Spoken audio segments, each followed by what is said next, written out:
não se misture com essa gentalha. Sabe aquele episódio de Jesus ali tendo aquele encontro com a mulher samaritana? E ficou bem claro ali no texto quando diz, porque os judeus não se davam com os samaritanos. Sabe quando isso acontece?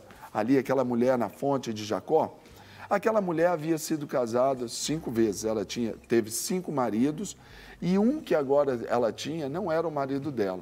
E isso vai nos dizer muito a respeito aqui de um texto onde Samaria, historicamente, ela foi, vamos dizer assim, colonizada por deuses de outras nações. Quando ali da tomada pelo Império Assírio, o rei da Síria, ele mandou com que essas pessoas tomassem a terra. É tão interessante que o texto lá de 2 Reis 17 vai nos mostrar que o próprio rei da Síria, ele disse, gente, se os leões vieram para comer alguns, é porque não estamos sabendo servir o Deus da terra, ou seja, o Senhor. Então, o que eles fizeram? Ele, então, começou a trazer sacerdotes. Mas aí é que está um grande problema. A mistura com que o povo estava lidando ali com esses deuses da terra, era aquela condição que provocava ali aquela dicotomia, aquele estilo em 2 vidas. Uma hora serviam aos deuses dessa terra, aos deuses da terra, que era o Senhor, e outras serviam aos deuses ali com os quais eles haviam sido colocados. Olha o que diz a palavra aqui. Até hoje, vamos ver aqui no 33, de maneira que temiam o Senhor e, ao mesmo tempo, serviam aos seus próprios deuses, segundo o costume das nações, dentre as quais tinham sido transportados. É tão interessante que aqui foi essa colonização de Samaria, lá aquela mulher representando talvez a igreja, e a igreja somos nós.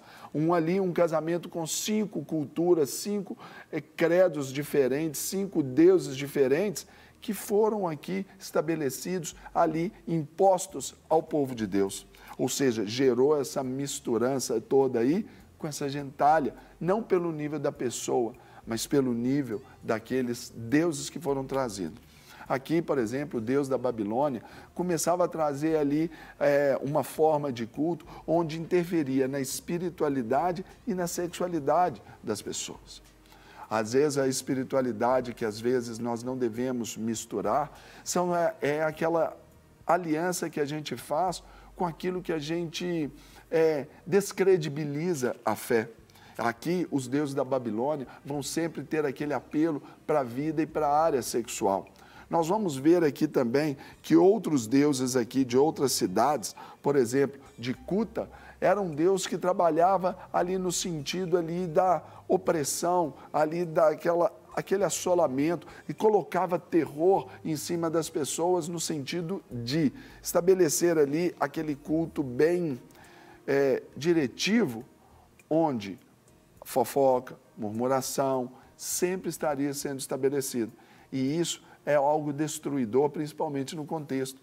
Outra coisa que a gente vê, deuses lá como Adramaleque e Abamaleque, ou seja, eram deuses que trabalhavam com sacrifícios de crianças. Quando nós temos e pensamos assim num contexto desse sincretismo todo, nós vamos ver que algumas práticas, elas são terrivelmente condenadas pelo próprio Senhor.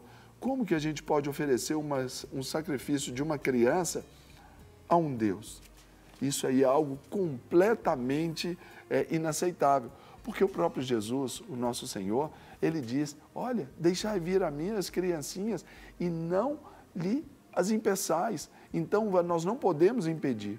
E hoje a gente vai ver, quando o nosso contexto, talvez, de uma igreja que quer se preparar, é uma igreja talvez como aquela mulher samaritana, que está à margem, uma igreja escondida, uma igreja oprimida, e às vezes nós engrossamos a fila disso aí.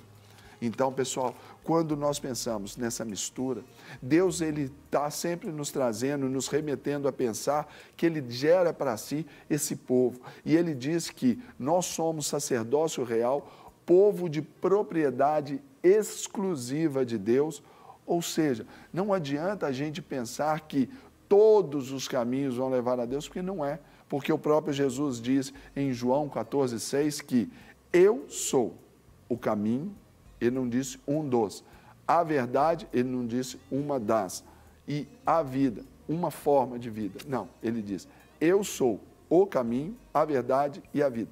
Ninguém vem ao Pai se não for por mim. Ou seja, foi isso que Jesus apresentou para aquela mulher samaritana, quando mudou a sorte daquela mulher, ora estigmatizada, ora rotulada ali por ter tido 5 maridos e um sexto. Esse sexto marido talvez signifique o que represente para nós hoje de mais absoluto, onde a gente coloca, porque na fé judaica precisava de um Deus, um livro e um lugar para adorar. Essa mulher ali, ela apresentava essa forma de uma religião onde precisava de um outro elemento, que precisava de um profeta. E Deus nos mostra que a nossa relação com Ele é sempre muito direta. E é isso que Jesus quis mostrar para aquela mulher quando ofereceu a ela essa oportunidade de adorar a Deus diretamente, sem a necessidade de um intermediário. Ou seja, tirou aquela mulher de um estado de prisão por causa dessa cultura, mulher samaritana, colonização samaritana. Aqueles 5 povos, aqueles 5 deuses que você vai ler em 2 Reis, que de fato contribuíram muito para a formação dessa divisão, para essa separação de Samaria de Jerusalém.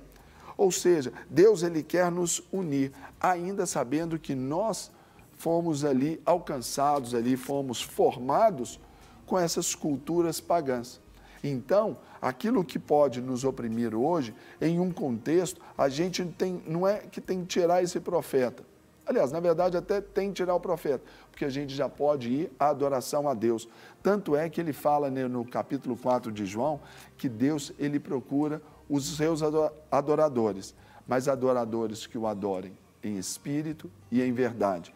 Ou seja, não precisa de rituais humanos, de meritocráticos, exatamente porque todo o contexto de dependência vem de Deus. E em verdade, porque se a gente faz algo que vem de nós para aliviar as nossas próprias culpas, então isso é como se nós encobríssemos a nossa mentira. Muitas vezes a gente vai pensar que o Evangelho pode ser radical demais. A gente pode pensar que o Evangelho às vezes é duro. Mas sabe por que ele é duro e às vezes não tem tantos atrativos mirabolantes assim? Exatamente porque Deus, ele nos mostra que para a salvação não depende de nós.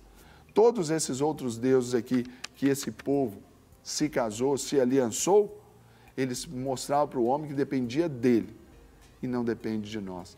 Porque a Bíblia nos ensina que a salvação é um dom gratuito de Deus, não vem de nós, não vem de obras, para que ninguém se glorie. Ou seja, é para que reconheçamos que é de Deus que vem a nossa salvação. Ou seja, o sentido original da palavra religião, que é religare, para que a gente seja religado a Deus. Mas só pode ser pela genuinidade da fé e na exclusividade da adoração a Deus. Por isso, aqui, a palavra de Deus nos diz em outras palavras, não se misture com esse povo pagão, com essas religiões pagãs, com esses deuses pagãos, porque há um único Senhor, um único Deus e um único Salvador, que é Jesus Cristo. Então, prepare-se para essa semana, evite, leia, busca, aprenda na palavra de Deus e eu tenho certeza que a sua sorte será mudada como dessa mulher foi mudada.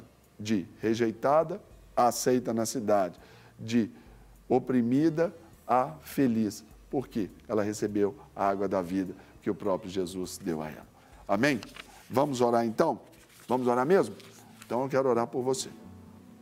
Deus, eu quero abençoar a vida, Deus, dos nossos telespectadores, desses que agora assistem conosco e podem se ver, ó Deus, numa situação parecida com a dessa mulher samaritana. Uma mulher que talvez envergonhada, abandonada, emoções frustradas, talvez doente, física e emocionalmente. Uma mulher que estava ali sem querer muitos relacionamentos porque estava com medo de acusações, que esta realidade que hoje se aplica a muitos, que hoje seja, Deus, revertido esse quadro pelo encontro com o Senhor, pela genuinidade da adoração ao Senhor. Sabendo, ó Deus, que não precisamos do lugar, nós não precisamos de um profeta, nós precisamos apenas aprender que precisamos do Senhor e de um livro, que é a palavra de Deus. Que o Senhor nos ensine, ó Deus, a esse nível de santidade, não por um legalismo, mas por uma separação, para sabermos, ó Deus, que somos teus, somos povo de propriedade exclusiva do Senhor e que fora do Senhor não há outro Deus, que o Senhor é único. Como Deus, a tua palavra nos ensina, ouve, ó Israel, o Senhor nosso Deus, o único Senhor, que, ó Deus, tomemos para nós assim e que, ó Deus, ao invés de nos misturarmos, nós sejamos aqueles que conquistarão, aqueles que conquistarão outras pessoas, ó Deus, mostrando, Deus, o caminho da fé e da genuinidade da vida cristã. Seja, Deus, o Senhor abençoando, seja a tua bênção sobre a vida de cada um dos nossos telespectadores, do pai, da mãe, do filho, do vô, da avó, da família brasileira. Deus, seja o Senhor agora derramando ricas bênçãos. Seja também sobre, ó Deus, o nosso país, todo o nosso território, essa onda, Deus, boa, Deus, de unção, de graça, de salvação e de volta ao Senhor. Eu abençoo, Deus, o nosso país e abençoo também a nossa semana, no precioso nome de Jesus. Amém. Não quer ficar um segundo por fora da nossa programação? Agora você pode nos acompanhar através das plataformas digitais. Não perca tempo, acesse, curta e siga-nos. Fique por dentro de tudo o que acontece por aqui. Rede Super, inspirando você.